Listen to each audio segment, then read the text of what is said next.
Mayroong akong kwento sa inyo tungkol sa isang itlog na naiwan sa inahing pato.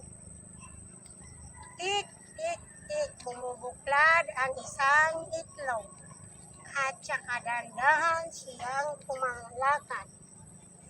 Inay, inay, nasaan kayo ang kapatid ko? Bakit ako niyo iniwan?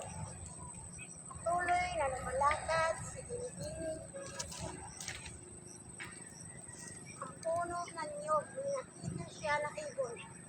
Magandang umaga po, Binibining ibon. Kayo pa po ang ibon ko. Hindi po Binibining. Kasi magkaibaan at tupuka at saka balahibo.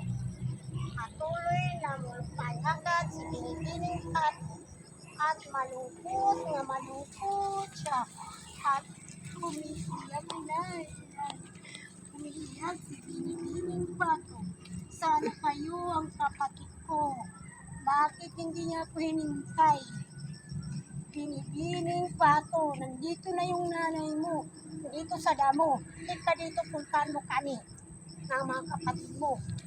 Sa wakas, makikita ko rin ang aking ina at mga kapatid ko. Saan kaya banda yun? Hahanapin ko kung saan sila banda. Hahanapin ko sila saan banda.